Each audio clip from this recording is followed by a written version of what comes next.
Hello everyone, it's Easter Monday and I have a week off work and I'm going to head up to Scotland, and the plan is to camp in my car. So I've got my back seats down, just travelling by myself, leaving the dog and the family behind, and I've got the car set up so I can camp in it. I've never done this before. It's a bit of an experiment. I'm not sure if I'm going to be going for one night or for the whole week. The plan is to go for a week, but we'll see how I get on. The forecast isn't looking good, so I've been umming and ahhing about whether to head up. But if I just turn the camera around, you can see got the bed down there and all my bits and pieces there for going away for the week. Actually, it's quite comfortable there. There's a mattress there. I've also got a tent, so if I want to go wild camping, I can do. You are allowed to go wild camping up in Scotland. So yeah, join me on this adventure. As I say, I don't know how long it's going to last. I don't know where I'm going to end up. But yeah, let's see where the road takes us.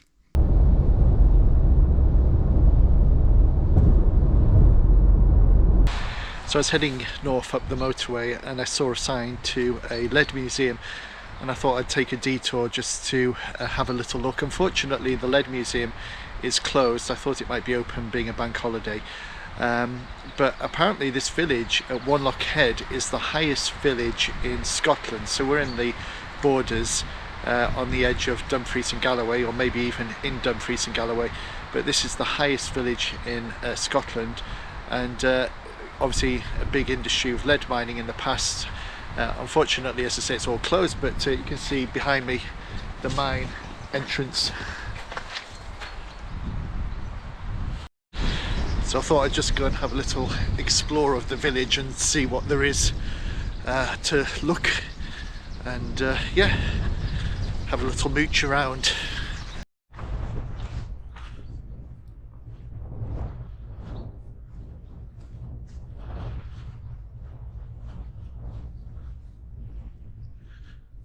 So just come across this beam engine. It dates from the 19th century and was used to pump water out of the lead mines.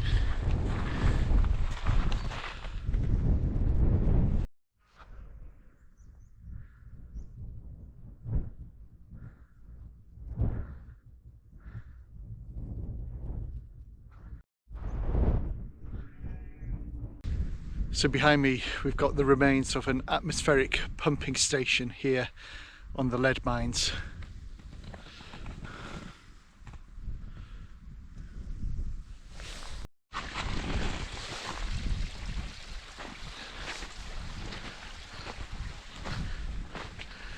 So I thought this was an entrance into a mine, but it looks like it's something to do with the pumping station. It's just a little bit down from where I was a moment ago. So heading back towards the village now, and you can see signs of the old railway tracks that used to lie down here. This is an old railway bed that we're walking along, obviously ran to the mines, and there is a railway line running along the top of that hill in front of me, and it looks like a section of it is still actually operated by volunteers on Saturdays and Sundays, but again, no sign of it operating today, sadly. The old village church over there, which looks like it's being converted into a private dwelling.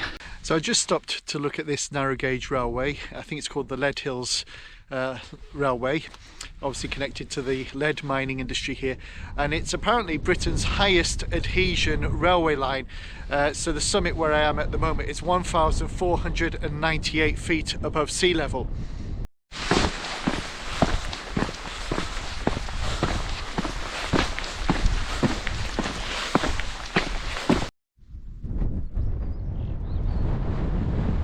So good morning everyone. This is day 2. I'm now in the Cairngorms National Park and woke up to a beautiful sunrise. First time for me being in the Cairngorms National Park, and I arrived here at night so couldn't see anything. so it's always lovely to wake up and find yourself in this beautiful location. I've got a very helpful little app that tells you where you can park safely and crucially legally at night. So I found this location using that app. There's a few other vehicles parked along this very quiet country road that I'm on, and I slept reasonably well.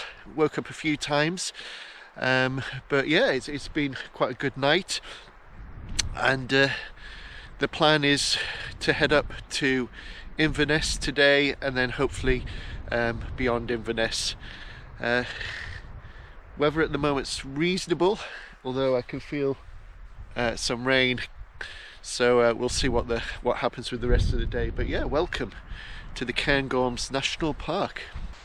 I thought I'd just show you my setup for the car. So here you can see my bed there, got a mattress I'm sleeping on, and all my stuff that I need for this little trip.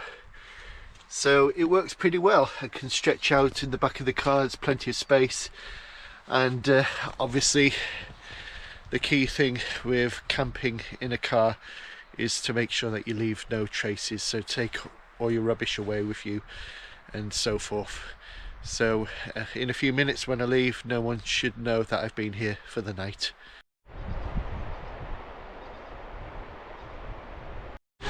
So welcome to Inverness, which is considered the capital of the Highlands. I just stopped off here for a little wander around the city and then carry on my journey. So I wasn't expecting weather like this at all today. Anyway, glorious sunny day here in Inverness, and I'm walking along the River Ness, which flows from Loch Ness out into the Moray Firth, and I've just popped into the Episcopal Cathedral, which is on the banks of the river here in Inverness.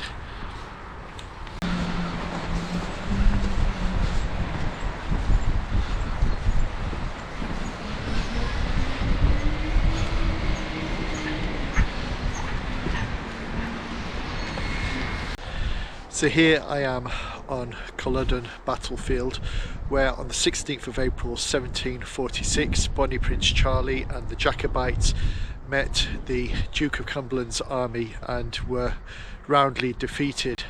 1600 Jacobites were killed in the battle, and according to the Duke of Cumberland he only lost 50 soldiers, although our tour guide was saying that in reality he probably lost hundreds, maybe up to 700 who had died not just in the battle on the day but in the days and weeks after the battle took place. And just where I'm walking here at the moment, there are markers where they buried the bodies of those that died in the battle.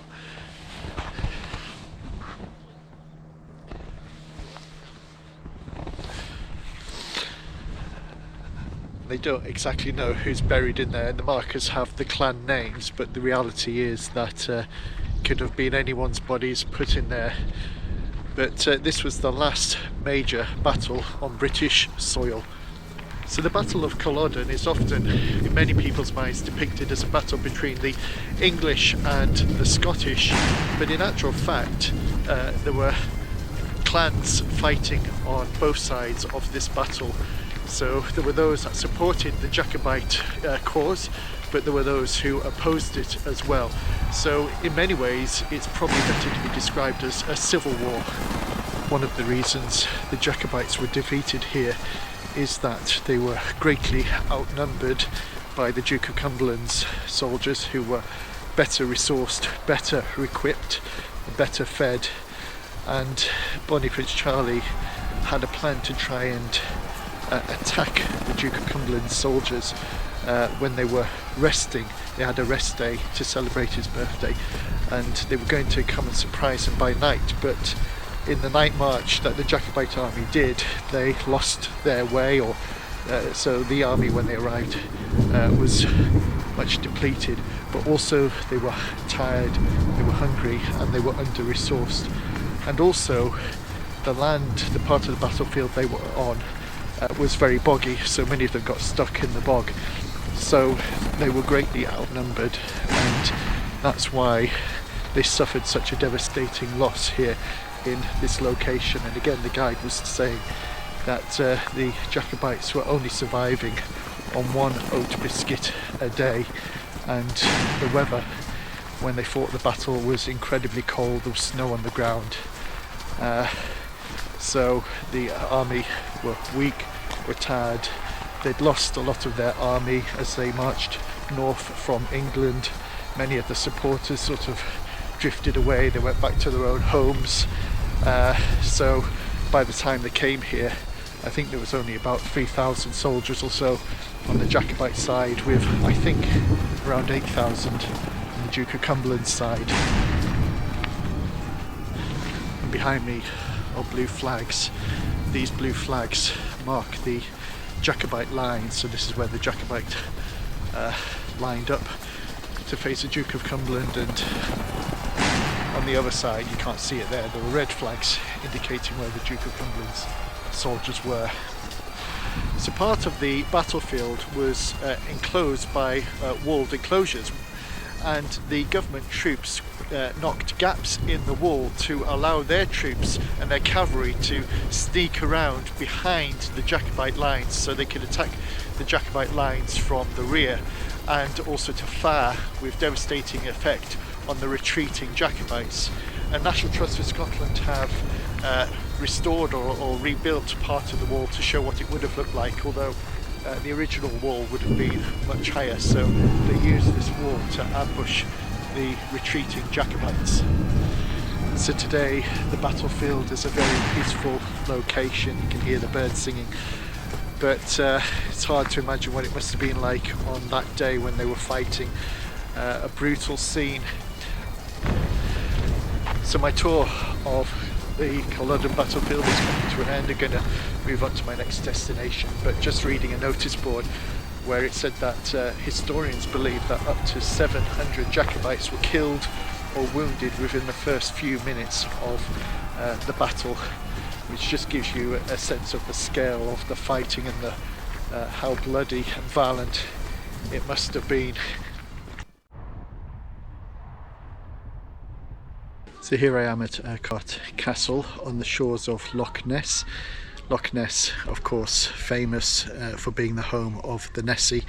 Unfortunately, I haven't seen the Loch Ness monster yet today, but maybe he'll make an appearance later. And Loch Ness itself is 23 miles long, 37 kilometres, and this castle has been on my bucket list, if you like, places I want to see for a very long time indeed, and it doesn't disappoint. It's in a stunning, beautiful location.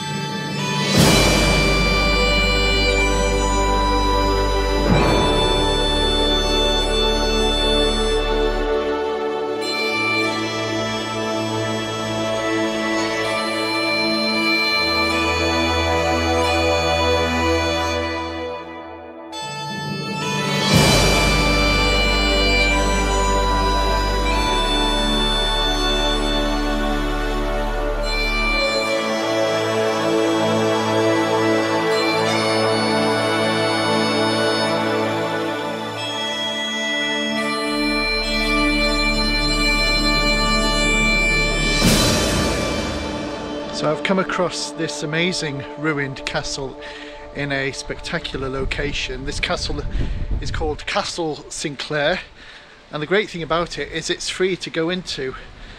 And if I turn the camera around, not that far away, you can make out the Orkney Islands.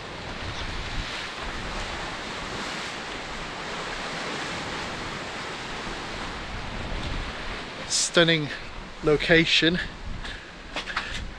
and an amazing castle, an incredible ruin in a truly spectacular location. Castle Sinclair. So I had no idea this castle was here, and just one of the delights of exploring the North Coast 500, which I'm currently doing at the moment. And As I say, it's an amazing route with some incredible views along the way. Look at that castle. What a location.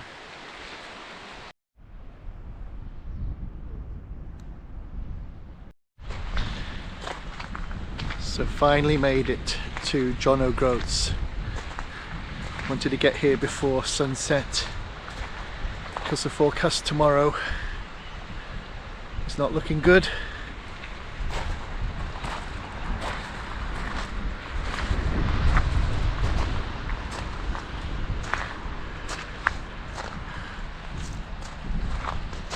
And over the water are the Orkney Islands, and beyond that the Shetland Islands, 152 miles away. So I've been to Land's End a few times, but this is my very first time to John O'Groats. And the thing that strikes me about John O'Groats is that it's a lot less commercialised than Land's End. Maybe there are more visitors that go to Land's End, but it's a much quieter, much more peaceful location. Although it's quite late in the evening now, so a lot of people will have gone to their beds for the night or getting ready for the night. But it's a beautiful sunset here. Again, one of those places I've always dreamt of coming, and finally made it. The sun's just popped below the horizon, and you can see the lighthouse there behind me with beautiful views over to Orkney.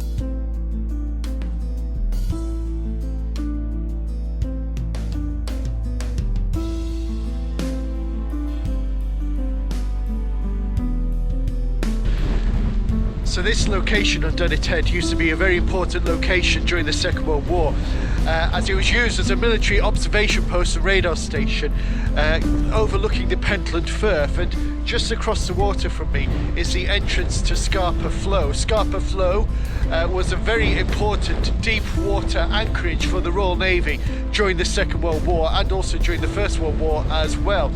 So this location was very strategic because they could observe what was going on in the Pentland Firth, the movement of the shipping, but also to look out for U-boats operating in this part of the ocean. So during the Second World War there were a lot of military based here in Dunnnet Head.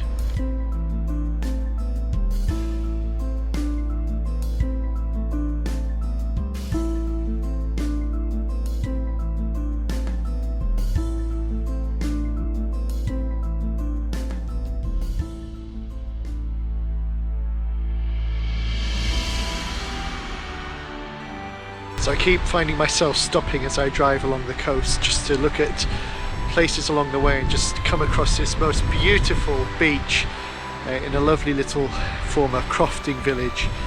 But really, the sands here are as good as any you get in the Caribbean. Maybe be a bit warmer there, but really it is absolutely stunning.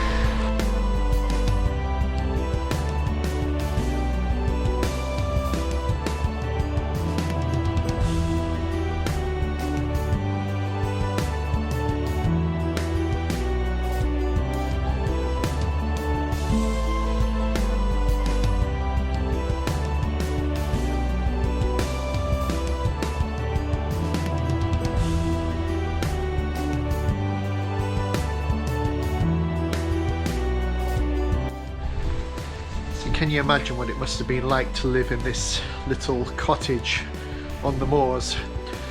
And across from this house is the most important blanket bog in all of the UK.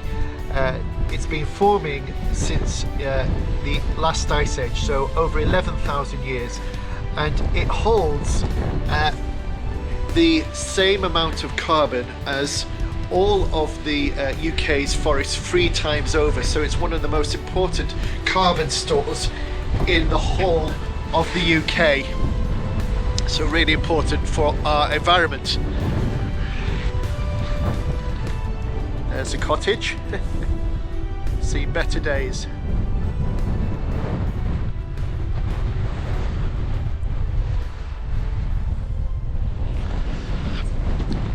Still quite a lot of snow on the mountains, and as you can tell, it's very cold.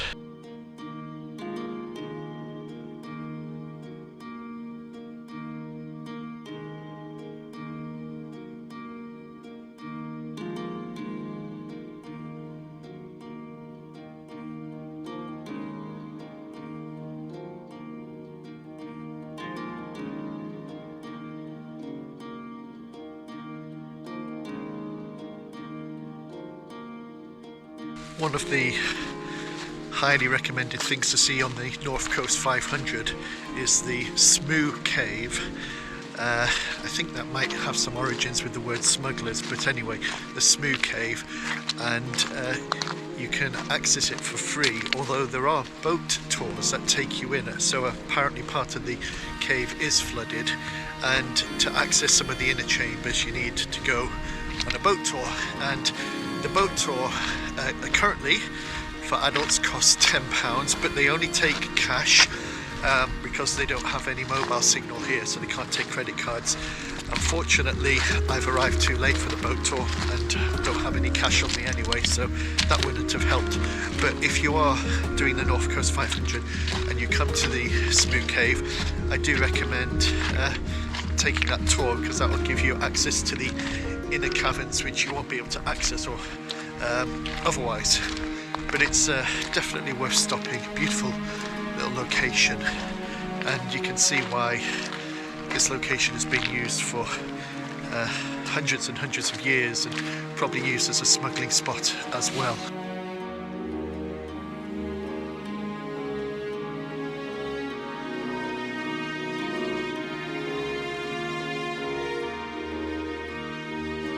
Good morning. I've just had my third night sleeping in the car and just thought I would show you where I've parked for the night. So I'm finding there's plenty of laybys or places off the road where you can park, so you just have to find somewhere that's safe and legal to park, and this is where I've parked for the night. So as you can see, well off the main road, big parking space. I spent the night here by myself, very peaceful, very quiet, no problems whatsoever. Obviously the rules are that you have to park where it's legal to park. There are some places that do tell you not to park overnight, so obviously you have to respect that, and also just to make sure that you leave no trace, so take all your rubbish away. There are public conveniences, public toilets along the route, so I make use of those as well. But the great thing is the views you get, you know, all along this route. It's just really is very, very beautiful.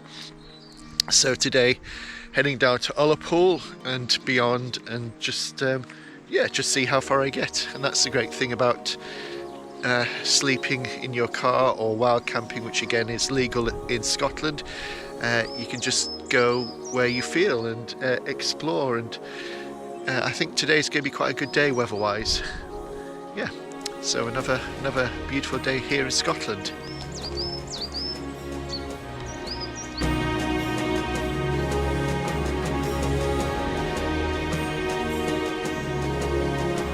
The North Coast 500, which is the route I'm currently on, I believe was only officially launched, created in 2015, and was an attempt, I think, really to create Scotland's own Route 66 and to bring people up to this stunning part of Scotland. And If you're watching this video and wondering what time of year I'm doing it, because I realise it will vary depending on when you come up here, I'm doing this in mid-April, so this is Easter week 2023. So yeah, if you're coming later in the year, May, June, July, August, I imagine it gets a lot busier. You also then have to contend with midges. Fortunately, because of the time of year, I don't have that problem. But yeah, it's definitely one to add to the bucket list in terms of routes. It really is truly spectacular. Every corner has a different view to stop and marvel at.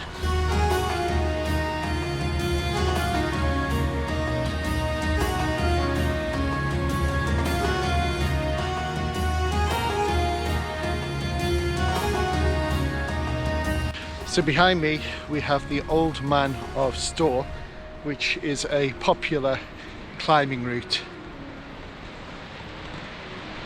Not for the faint-hearted.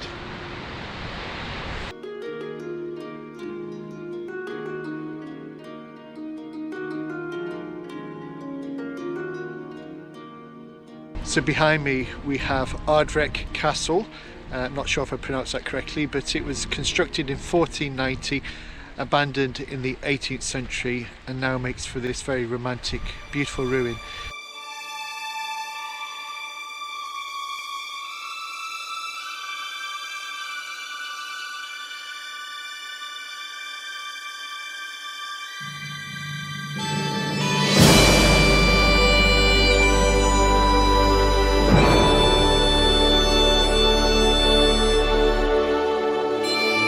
So in 1672, Ardvreck Castle was attacked by Clan Mackenzie, and they took the castle and they took the lands from the previous owners.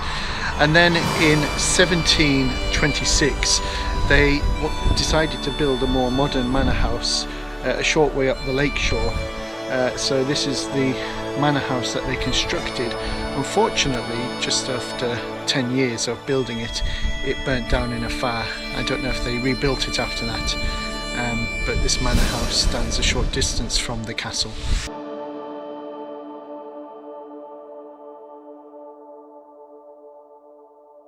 So this is where I spent the night,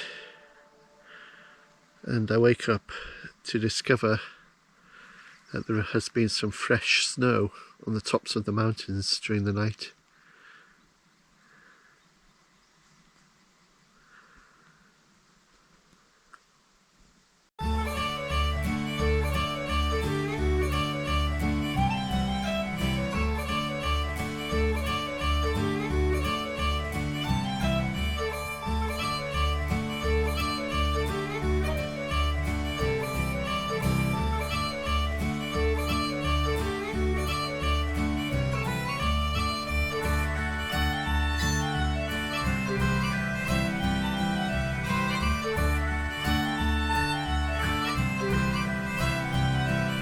So driving around the shores of Loch, I stumbled across this museum which is dedicated to the Russian Arctic convoys.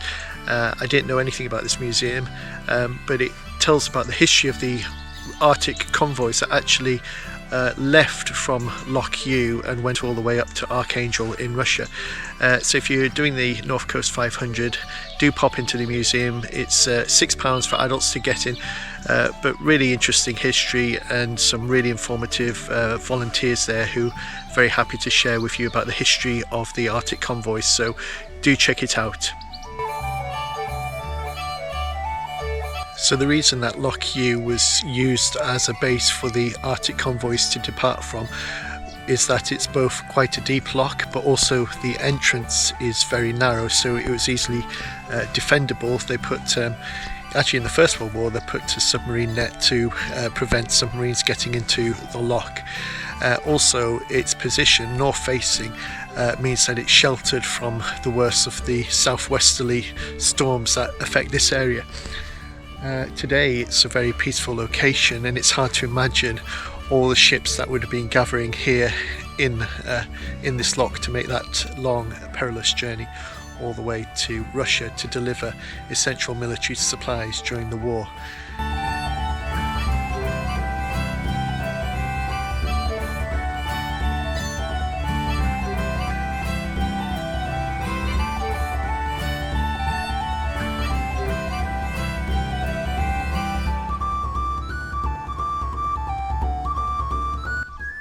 Loch Marie, the 4th largest freshwater loch in Scotland.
This is the Torridon estate, and I know this video cannot do justice to the incredible natural beauty here.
So I've now left the North Coast 500.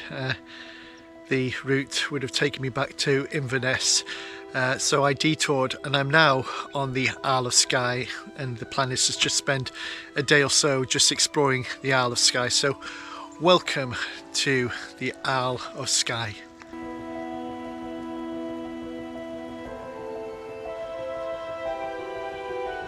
So the Isle of Skye is not part of the North Coast 500, but the scenery in the Isle of Skye is amongst the most spectacular, not only in Britain but anywhere in the world. So I believe this mountain range is the Black Couleans.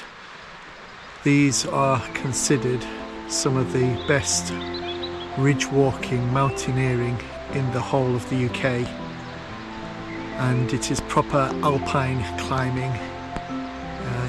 If you want to do this walk, you need to go with a guide, you need to be roped up. It's not for your average walker, but it is absolutely breathtakingly beautiful, especially in this light. So this is day 5 of camping in the car, and this is my spot for the night. Quiet location, no one else around, parked out of the way. Yeah, good spot for the night. So good morning from a very beautiful Isle of Skye. Not a cloud in the sky, not a breath of wind. It really is magical. So I'm going to go and visit the Fairy Falls, which is a famous site here on the island, and then going to do a little bit of exploring of the other sites of the Isle of Skye. Unfortunately I don't have terribly long, so it'll be a fleeting tour, but hopefully I'll see some of the main highlights of this most beautiful place. So I actually read yesterday that the Isle of Skye has just been voted the UK's top destination, the most beautiful part of the country. In second place we have the Snowdonia National Park, and then in third place we have the Lake District. So the Isle of Skye cementing itself as the most beautiful part of the United Kingdom.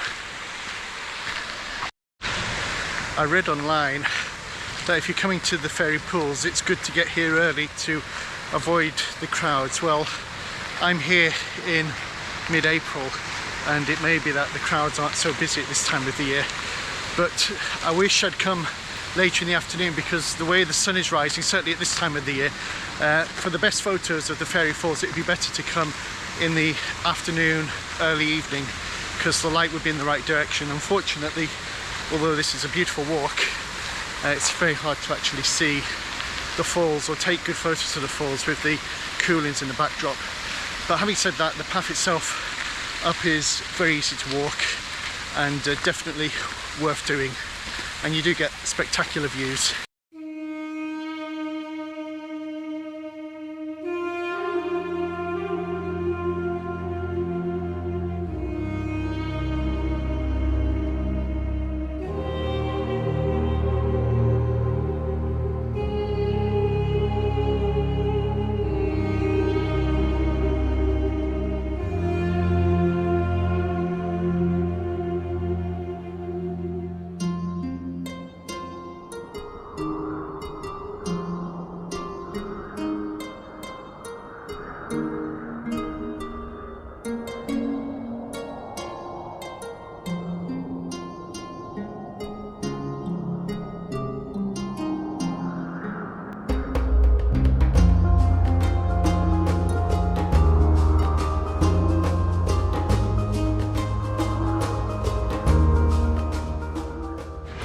So behind me we have Portree, which is the largest settlement here on the Isle of Skye, the capital of the island. Population I think of about 2,500 people.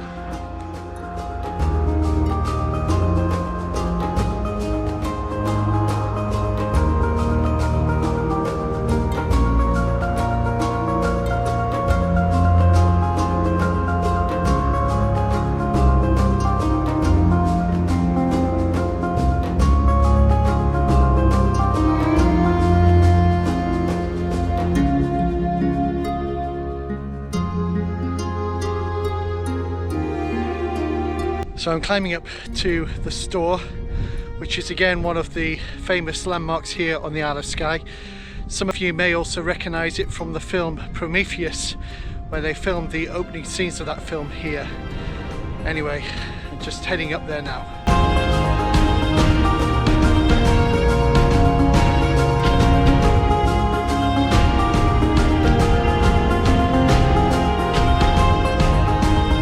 The Storr, one of the Isle of Skye's most iconic natural features, and you'll often find it depicted on postcards and in calendars. So it's not just representing the Isle of Skye, but it's actually representing the whole of Scotland.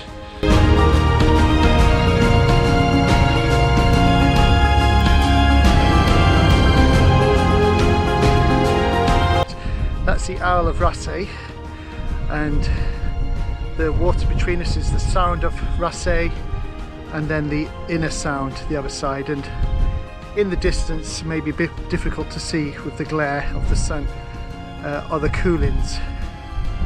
You do get a spectacular view, and looking over to the mainland I can trace the route that I have driven over the last few days going up to the north. And I can tell that there's loads of people on the other side of the mountain over there, but there is no one here with me.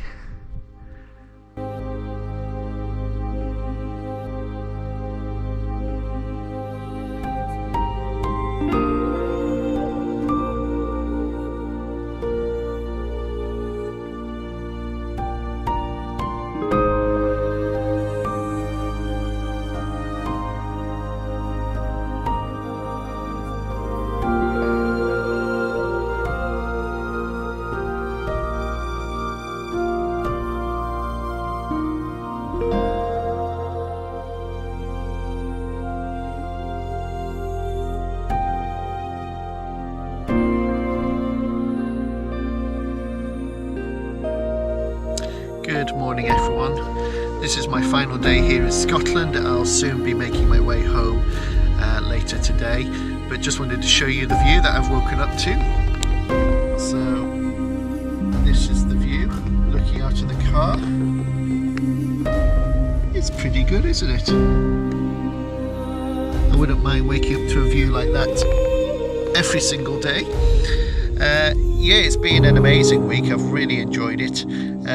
The weather's actually been really great. I caught the sun yesterday, as you can probably tell. It wasn't helped by the fact that I've lost my baseball cap somewhere on the North Coast 500. So if someone has found that cap, I hope they can make good use of it.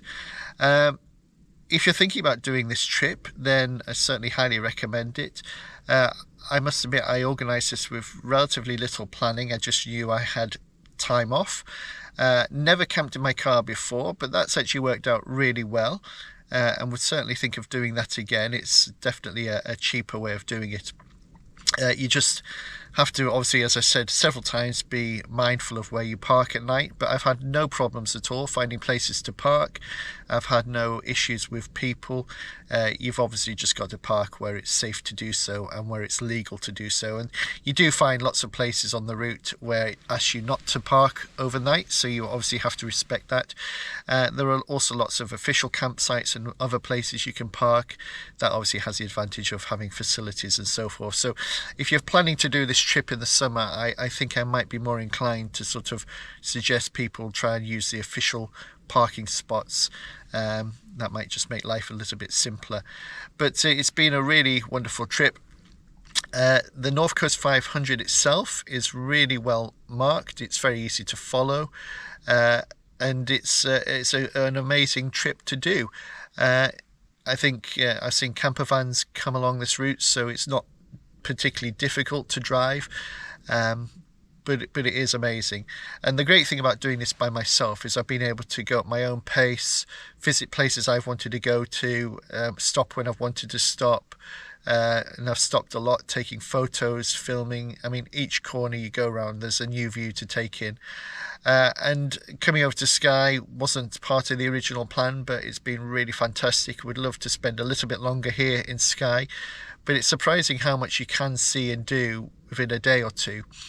And of course, just getting up here itself is spectacular.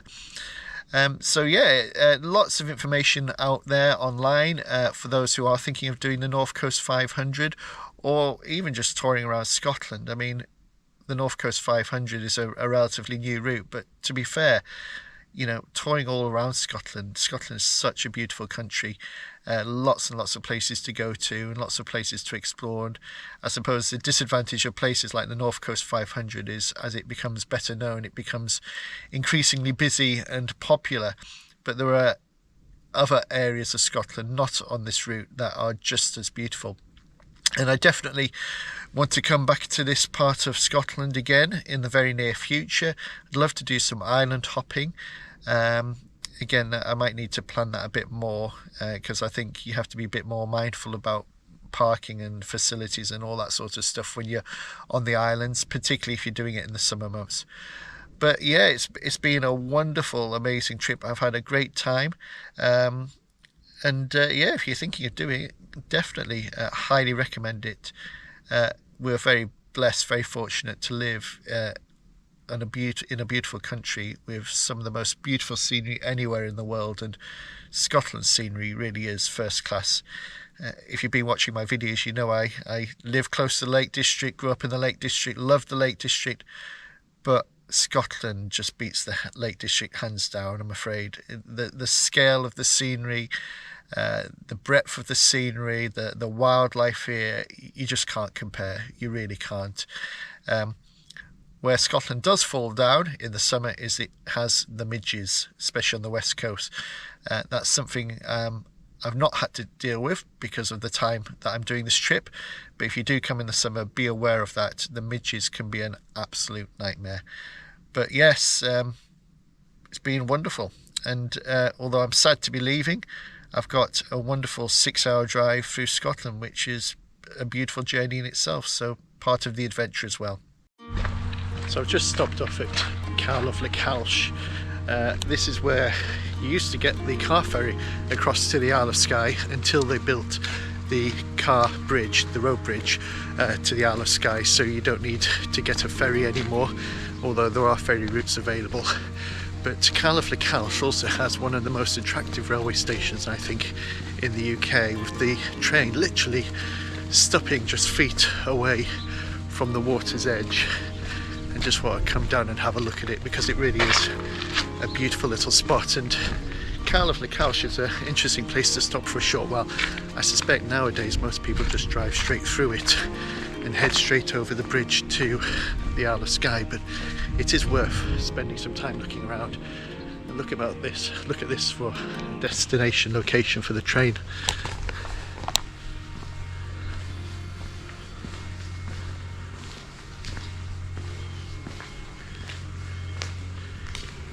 If I turn the camera around, you can just make out the road bridge in the distance. It's useful to know that there are some showers available here.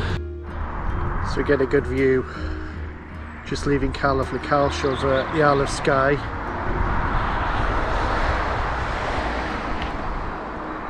And down there is the Skye Bridge. The Skye Bridge was constructed in 1995.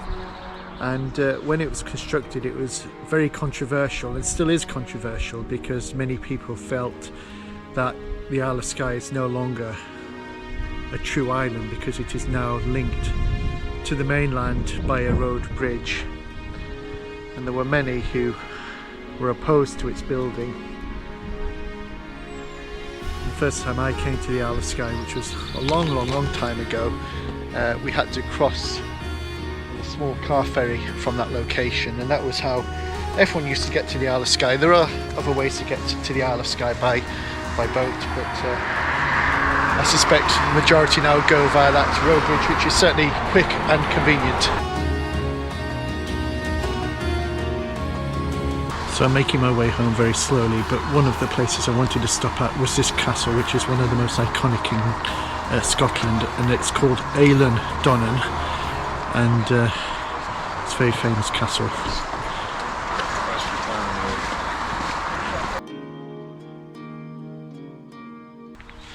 So if you're ever passing this castle, it's definitely worth taking the time to stop and visit it. It's a fascinating place.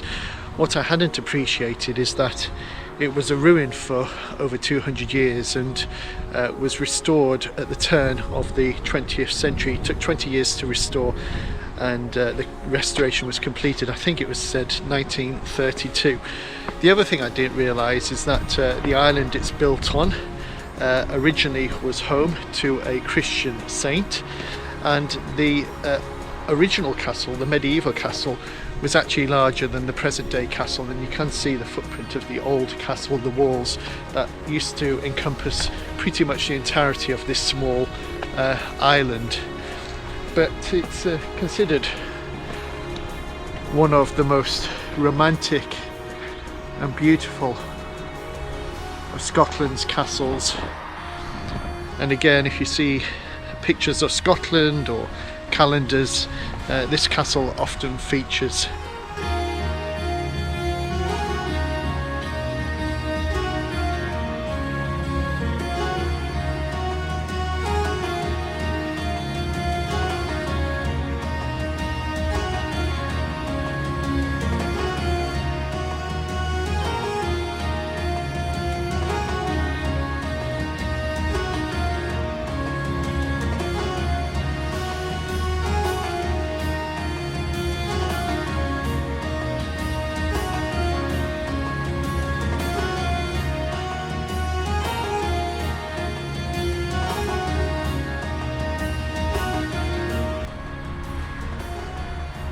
Glencoe, the road to Fort William.